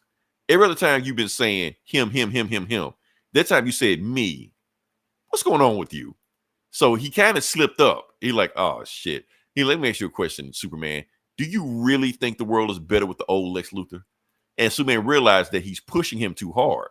He was like, he shouldn't force him to be the old guy he was before, because if this is what he wants, that's his choice to do that. Or if he ever wants to do that. So he like, fuck it. I'll find another way. I'll talk to Mr. Terrific. We'll find another way to do what we need to do, you know. And he flies off, and he's like, you know. So we get Lex back in the old days was building this kind of science fair thing that's like that can talk to aliens. He built some shit that can talk to aliens, and his dad calls him a freak. He'll never leave his farm, and he just decides to take a science machine and just stares at the sun and decides to play the machine. It's like some kind of musical thing he's playing right now. And meanwhile, at a farm going on right now, there's a baby that won't stop crying. Who is it? It's baby Clark with Ma and Pa Kent. They can't get Clark to stop crying. But even though they can't hear what's going on right now, Clark can hear that music that Lex is playing and stops crying. Because it can only respond to aliens. So, and he just goes to sleep. They're like, we don't know what he did because they can't hear it with their frequency. Like, we don't know what did it, but it stopped them. So, yeah. So, so Lex is sitting there and looks at the piano, gets to the piano, and starts playing it. And then while he's with Lois, because Lois got superpowers now, Superwoman not gonna get into it. Anyway, he gets a phone call from Mr. Rivet. He was like, Mr. Rivet tells Superman, "Hey, Superman, we just got a call from Supercorp, Lex Luthor's old company. They sent over some files that gave us codes on how to communicate with that dark side Elseworld thing. I don't know who did it. I don't know where it came from, but they got it. I don't know what you did, but we got everything we need. And I don't know how it happened, but it happened." Superman just like, "How did it happen?" And they just hear some music playing. And it's like, wait a minute, I heard that music before. And Superman's like, "Oh shit, I know I heard that before." You're like, Lex, he remembers everything. He's just been pretending like he doesn't remember everything. Oh, damn. Yeah. So the end. So I thought it was a really good story. It follows up with the stuff that we knew with Brainiac going on right now. And yeah. So what did you think about it? I thought it was interesting. Mm-hmm. Yeah, I thought it was cool that Lex was like doing shit that Superman he soothed Superman to sleep. That there was a connection. He didn't even know it. He didn't even know it. He just was doing it. Yeah. Yeah, there was like a little connection that they had even when he was a baby and shit. Mm-hmm. And I just like it that Lex is trying to be a good person, but they won't let him be a good person. Like everybody remembers what he was before. So yeah. Like, can he be a good person if he's not work? Because if he's a good person, he has no value. He's not a genius anymore. He's just a dude. Yeah. Nobody cares about that. So I don't know. Pretty good story. 4.5 out of 5, man. I really like the story. Mm-hmm. So, all right. So what you got next? What do I have next? I'm doing this horror comic. Okay. The Valentine Bluff. Trying to get into the holiday spirit. Valentine's Bluff Massacre Remembrance #1. Okay. So this is based on the movie My Bloody Valentine. Old school Is slasher. it like official or just? I don't know. I mean, they've been doing comics, like horror comics. This was it American Mythology Productions or whatever. They've been doing Silent Night, Bloody Night, or Deadly Night. They've been doing like the Hatchet comics. I think they did. I think they're doing a Return of the Living Dead comic. They've been getting like rights to all these old 80s, like old 80s horror flicks, like and yeah, so My Bloody Valentine, it's an old 80s slasher movie. It's one of my favorites. I'm slasher movies are like one of my favorite subgenres of horror, and My Bloody Valentine is up there. If I'm not choosing like a Friday the 13th movie as my favorites, then My Bloody Valentine is easily top 3 slasher movies of all time. Very brutal. Dope kill scenes.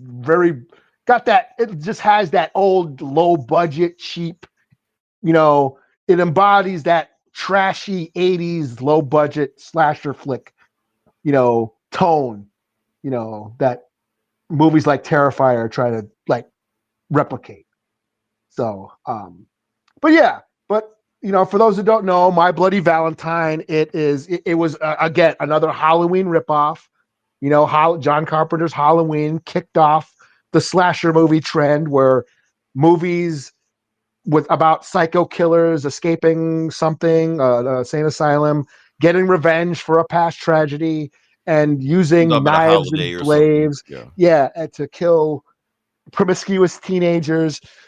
That was like a thing. A whole bunch of movies came out during the golden age of slashers from the late 70s to early 80s. And a lot of them were, around a holiday because Halloween was around a holiday, by accident. The original, for those who don't know, Halloween, the original script was called The Babysitter Murders. I didn't know. I think you told me that before, but okay. Yeah. So, but then they rewrote the script, called it Halloween, set it on Halloween. And just because, just for a marketing thing. And inspired. It sparked a genre, you know. And then somebody else made a movie called The Babysitter Massacre. So maybe he should have gone there. So, yeah. So here comes My Bloody Valentine, a Valentine's Day slasher movie, you know. And it revolves around a mining town called Valentine's Day or Valentine Bluffs. Mhm. And there was a tragedy, like most slasher movies. There was always a tragedy that happened decades before. Miners got trapped in the mine in an explosion. And it was all because the guys forgot to check the gas lines, and then they went to the bosses. They forgot to check the gas lines, and they left. And the explosion happened. A bunch of miners got trapped in the mine while the bosses went to the Valentine's Day dance. Now, all the miners trapped, they all died except one, Harry Warden.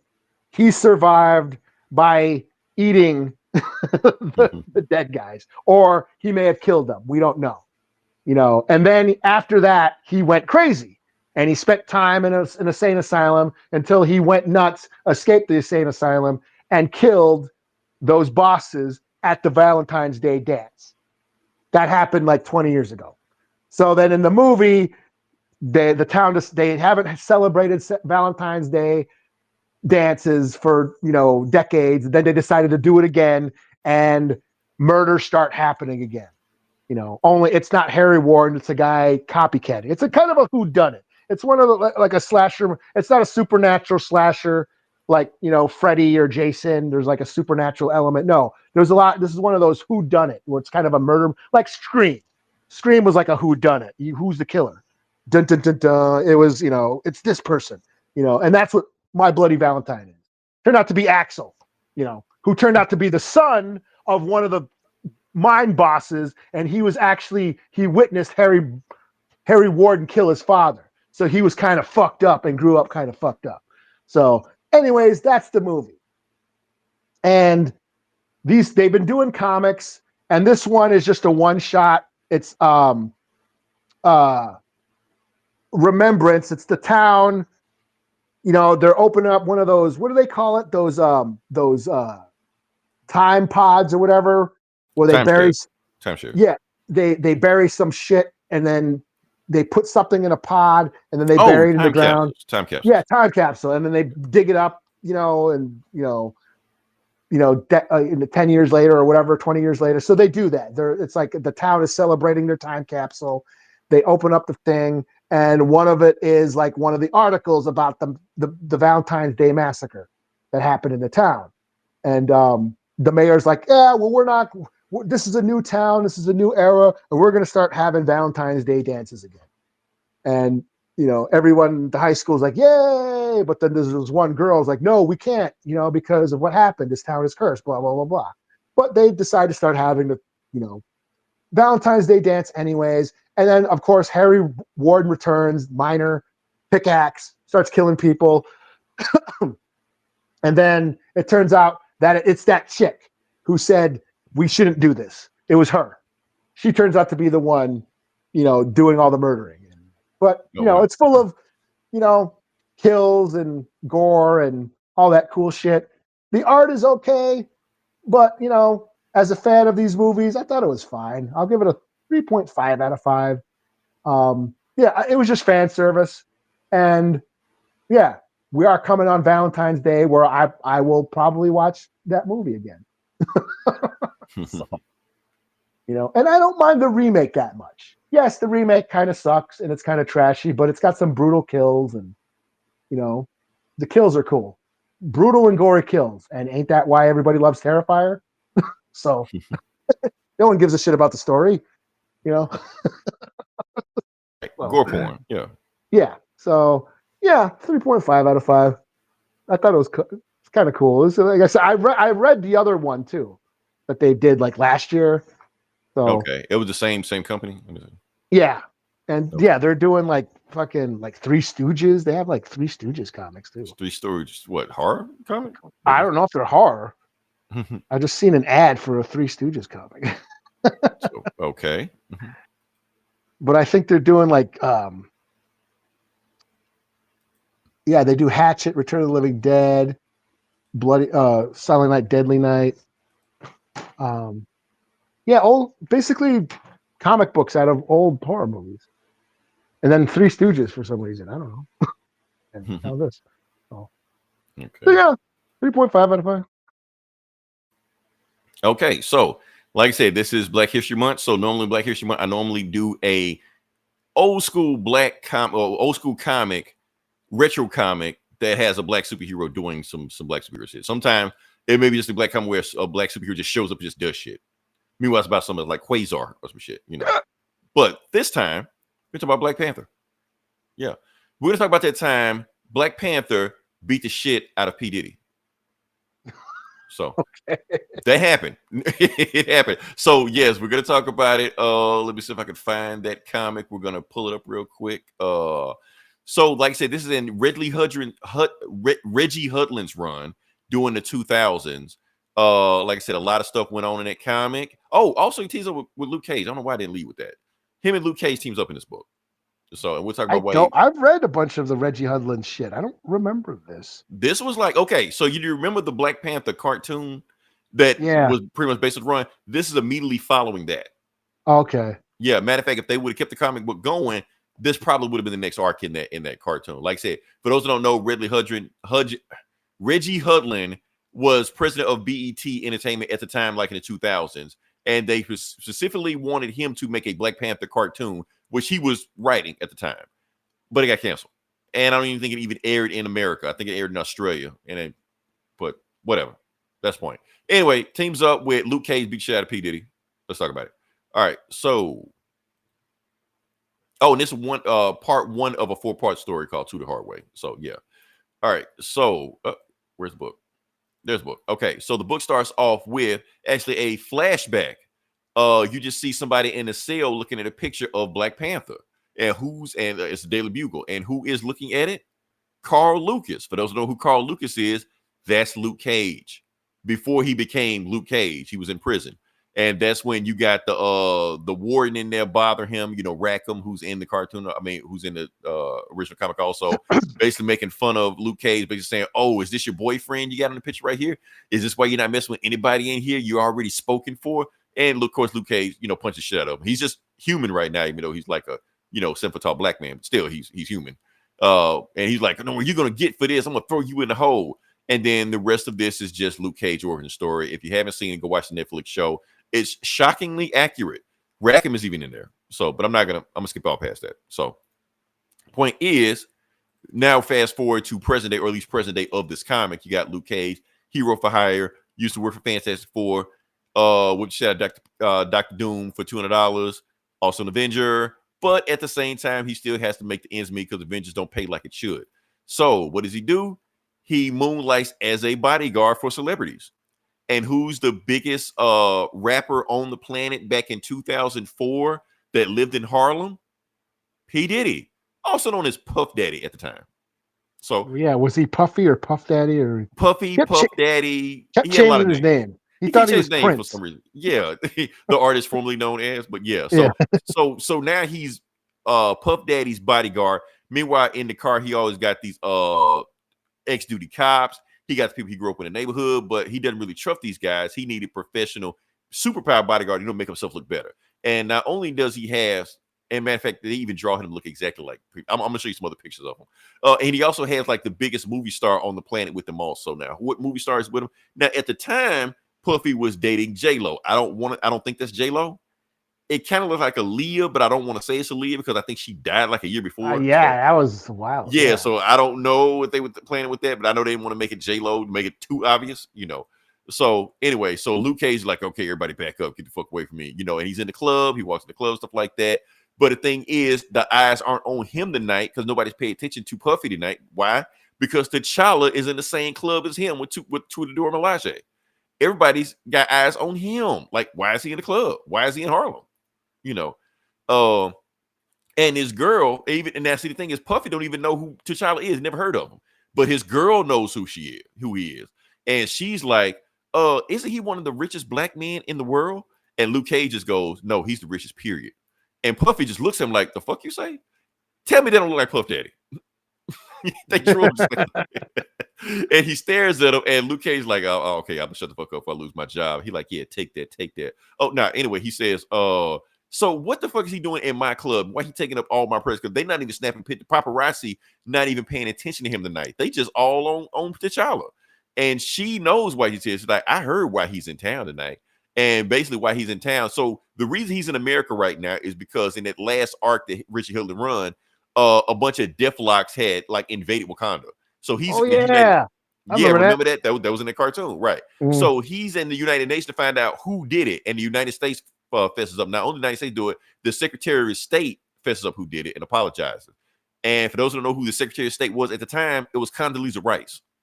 Now you would think that Condoleezza Rice was like a cameo in his book. No, she was a reoccurring character. Like, why was she like in these? I don't know why. It doesn't make any sense. Yes, she's a real person. Look her up. She was there. But yeah. But that's not the real reason why. Well, that's one of the reasons why he's in America, but that's not the main reason. The real reason he's in America is because the Queen Mother gave him a mission to find a wife, because he just became king of Wakanda, but he's single, and that's not a good look for the king. So you got to find a wife, and you got to get an heir. You got to give me some grandbabies. She like, fine, mother, I'll do it, because so she decided to do that. So that's why he's in America right now, to find a wife. So the first place he goes is to let me see. He goes to DC, Washington, DC. So he's already, I don't know what the United Nations is, but anyway, he's in Washington, DC right now. Why? To meet his ex-girlfriend, Monica Lynn. Now, if you read the old 70s, 60s Black Panther comics, I don't know if people did it. That was his main girl back then. She was like an R&B singer or some shit. So she's there, and he's basically telling her what's going on. He's like, yeah. He went backstage and talked to her and basically told her what was going on. And she was like, no. Like, she turned down his marriage proposal. Like, I don't want to marry you. I'd already been, in Wakanda. Everybody in Wakanda, first off, they hate me. Next thing you know, every time I'm with you, I always get kidnapped. I always get shot at. People are coming after you. They use me as bait. Look, if I wanted to be with a man of danger, I would have got one of the drug dealers back when I was in the 10th grade. I didn't pass all that up just to get kidnapped by Mongo, the albino ape man. She like, no, his name was, I don't care what his name was. I'm done with it. And then she just be saying, and plus, your mama don't like me. And plus, why are you here anyway, T'Challa? We know where you really need to be at. If you want to get married, why don't you just go to her first? Because we both know who you really want. You the bravest man I ever met. Why are you playing it scared now? So let's just be friends and go talk to her. He was like, and they just hug, and that's it. And that's damn near the last time you see Monica Lynn in any Black Panther comic. They might have even killed her off. I don't even know. So he leaves Monica Lynn and walks in the rain. Or should I say storm? That's actually the reason they broke up in the last run, because Monica Lynn was like, yeah, I get shot at, I get kidnapped. But when Storm showed up, she was just like, I'm out of my league. Like, well, I can't do shit with her. So yeah. All right. So anyway, back in the club, and we find out the real reason that T'Challa is in the club, because he's looking for Shuri. She snuck off and went to the club, in there dancing and shit. So he was like, it took her that long for him to find her, because he didn't want to really be in the club. He just looked for her. She's like, come on, T'Challa, let me just dance one more time, because some crazy shit happened in the last run. She turned her mind off of it. She's like, it's gonna be okay. And that's when they get ready to leave. Puffy's girl shows up. She's like, hey, T'Challa, can we talk for a second? She was like, are you about to leave? You don't mind if I come with you? And Shuri's like, oh, here we go, because she already know what T'Challa showed up. Groupies going to show up too. So she was like, can I leave with you? Because you look like you got a lot going on right now, and this club is so boring. And that's when Puffy's like, hold up, what the fuck? Tell me that don't look like Puffy. Now his thing. Now in this book they call him Pookie, but come on, man, they can't be too close with it. He's just like, oh hell no, you nothing to disrespect me like that. So Puffy, leaves the VIP, bam, smacks in the face. I'm tired of you disrespecting me, and that's when bam, T'Challa catches it right there. He's like, so you're not gonna be hitting women in my presence right now, or when you're not in my presence. Keep in mind, footage just came out of Puffy beating the shit out of one of his ex-girlfriends also. So yeah, that's Cassie. That's who the fuck he. I'm sorry, I'm getting too fucked up. Anyway, so he's like, y'all gonna stand around here and let him whoop the hell out of me? Don't I pay y'all for something? So then his goons start pulling out guns and shit like that, and they don't even get anywhere near T'Challa. They just get the shit kicked out of them just by the Dora Milaje. Like, they don't even get anywhere near him. They just fight, breaking the club. They just turn the guns on him, take the guns away from him, round them up, Dun, and Luke dun, Cage is like, damn, dun, dun, dun, dun, that's 50 Cent, but yeah. dun, yeah. And Luke Cage is just like, damn, he don't even let he let his women do his light work. And then that's when he looks at Puffy, he was like, okay, that can be the last time you hit a female in my presence. It isn't, but you know, that's why he's in jail now. But yeah, and he throws him into Luke Cage. He's like, give him the hell out of here. And he's just like, you gonna do something? You gonna let him just kick the shit out of me? He's like, I am doing something. I'm protecting you. Because could have been way worse than what it is right now. So this guy here. And he takes to the limousine, and Puffy just like, look, I'm tired of this shit. And then pulls a gun on him, which Puffy also did in the club and also went to trial for back in that around that time. He was like, this last time you gonna disrespect me. And then he shoots, and Luke Cage catches the bullet. He's like, damn, that's gonna hurt in the morning. He's like, now you do some super shit when you ain't do nothing when he was kicking my ass. He's like, man, let's get out of here. And then he puts him in the limousine. Puffy's like, man, you fired. You're like, I don't care. And he leaves. Meanwhile, when Luke Cage turns around, the superstar, she's just like, the movie star, she's like, well, T'Challa said I wasn't his type, but can you take me home? Luke Cage like, hell yeah. So Sweet Christmas. But here's the thing. He don't do anything. Because Luke Cage is married to Jessica Jones. Jessica Jones. He's married to Jessica Jones, so he just takes her home, even though, yeah, he could have had coffee, you know, with Aaliyah, you know, whoever this is. But yeah, so he decides to, since there's so much crazy shit going on, and he don't know if Puffy's gonna come back and try to retaliate, he decided to go to one of his safe houses. So he goes to one of his safe houses, and he sees T'Challa just sitting there in the dark waiting for him. You're like, well, damn. He was like, and Luke Cage is like, I'm surprised you ain't go home with that movie star. And T'Challa's like, I'm surprised you didn't go home with that movie star. Because I know that took a whole lot of discipline. He was just like, well, anyway, Puffy fired me. He was like, well, I'm sorry about that. That's why I'm here. Because I wanted to offer you a job. Are you interested? You're like, interested? And then before he can answer, because of course he's going to say yes, a gang of ninjas are outside of his window. Oh, shit. To Is be it the continued. hand? No, not the hand. A bunch of other ninjas. But yeah. Ninjas are everywhere in the Marvel Universe. But yeah, that's going on right now. So yes, like I said, in this book, they don't call him Puffy, they call him Pookie, but they draw him exactly like Puffy, and he's doing everything that Puffy did, smacking the shit out of his girlfriends, pulling out guns in the club, and he's from Harlem. So shit, it can't be anybody else but Puffy. So yeah, I'm surprised nobody really talked about the story. So this part one, I think what I'm going to do, Eli, I'm going to do the other 4 parts of the story each week because it's 4 parts of the story. So yeah. Okay. So because crazy shit happens in the next issue. So that's all I got. Anything else we got, or no? Pretty much I booked out. I did read that new Ninja Turtles, but it was kind of just a setup. They're back in New York. You know, they've been out, they weren't in New York, now they're back. The Jason Aaron run. Still cool. But you know, not much happened other than they got back together and argued, and you know, and then they got attacked by the Foot. And yeah. So it's fine. But I don't, that's about it. 4 out of 5. I mean, I'm still on it. So, but yeah. Cool. Well, another thing we got to do. Otherwise, my boss gonna eat us alive. Oh yeah. We got to do it. We've been putting off way too long. We both got the packages. Yeah. So we're gonna do it this time. So for those who know, shout out to my boss. My boss is a long time listener to give us feedback after every show. Whether it's good, whether it's bad, he gonna let us know. But he also gave us let me see. He gives us fan mail. We get fan mail. Yeah, we give it swag, gifts, care packages, whatever you want to call it. I'm trying to put it on camera. I can't put it on camera. Okay.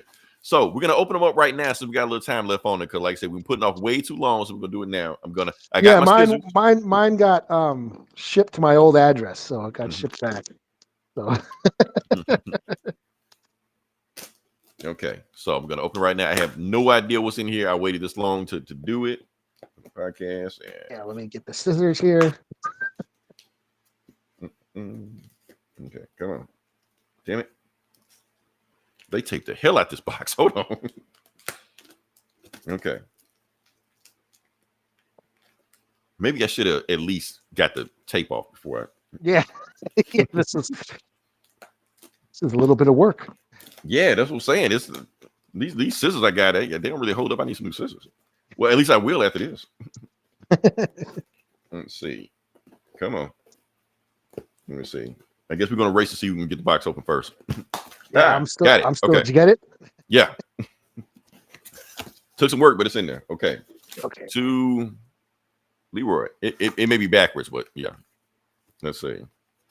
All right. So a little letter. We got a letter in here. Let's see what we got. All right. You in there? You got it? I'm trying to get this last. All right, cool. Got it. Oh. Eli. Ooh, we okay. got gifts. We got presents. Okay. Leroy, thank you for a great year and working the ones and twos. Shout out to you, Mom. May the show always move in positive direction. Love you, little brother, and happy holidays. Stay black, truly yours, the Mob Boss. Sweet. Yeah, mine says, Eli, happy holidays, and thank you for another great year for your insights, jokes, and commentary. I also appreciate the non-traditional titles you dig up for us. May the force always be with you. Love you, little brother, and happy holidays. Stay red. Yours truly, the Mob Boss. Okay. And I got a Star Wars Christmas picture. That's cool. Picture. Okay, he gave me Muhammad Ali and Superman. One of these days I review that because that was on that's on DC Universe now. So got whatever this is. Let's see. Oh, my boss, you a fool for this one. Check out what he gave me. Oh, Luigi. That's some inside shit right there, man. That's oh, what man. I get? Well, I got. You cancel, my boss. You cancel for that. I got a Mario hat. I got the Mario. Okay. Oh, I thought he was doing a bit. I know what you thought when you was doing. That's what I was thinking. Okay. 2 video games. Put this out. Smile for the camera. So he wants to does he want us to take pictures of us? Take selfies with these hats on. Okay, number one pop culture. Speak your dreams. Tap the head. Find out your fate. Okay. Let me see. Oh wow, it's like a Darth Vader. It's like a Darth Vader like magic 8-ball or something. Force Intel. Darth Vader. What do you do? Oh shit! Check this out. Eli. Check this out. Oh damn! You got a figure. President Superman. Oh no shit. So I've done a review on this one. I got it up right now. This is Superman. Oh, let me see. Fuck. Okay. Anyway, it's Superman Earth 23, President Superman, based on Obama. Came out in 2012. Made by shit. I'm losing track. Grant Morrison, the weird guy. Grant Morrison. Please, Grant Morrison, do a little weird shit. We just lost Neil Gaiman. So, like I said, this is some deep cut stuff that my boss is doing right here. So. Well, I got this Darth Vader that's, I guess, it tells your fortune. You ask it a question, and it tells your answer or whatever. Should I ask it a question? What should I ask it? Do I got to take a piss?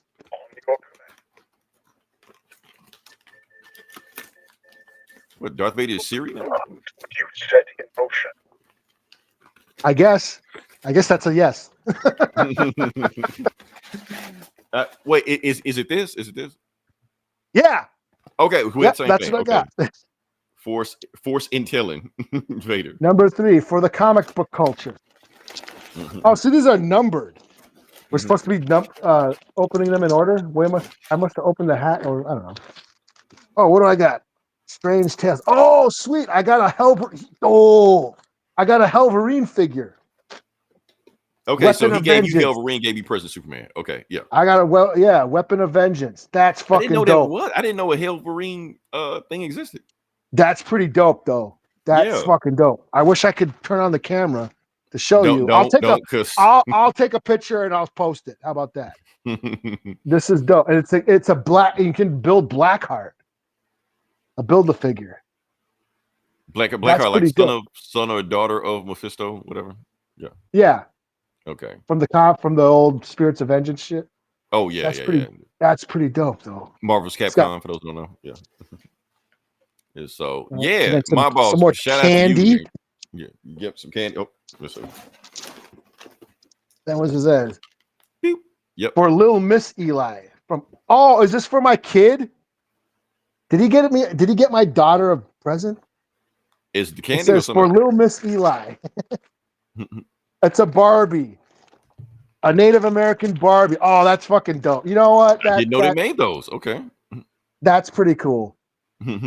That's pretty cool. I'm gonna like, she's gonna want to open this, so I'll let her open it. So that's pretty cool. Thanks a lot, Mob Boss. That's really awesome. Yeah, this is some good present, man. This is some deep cut stuff, man.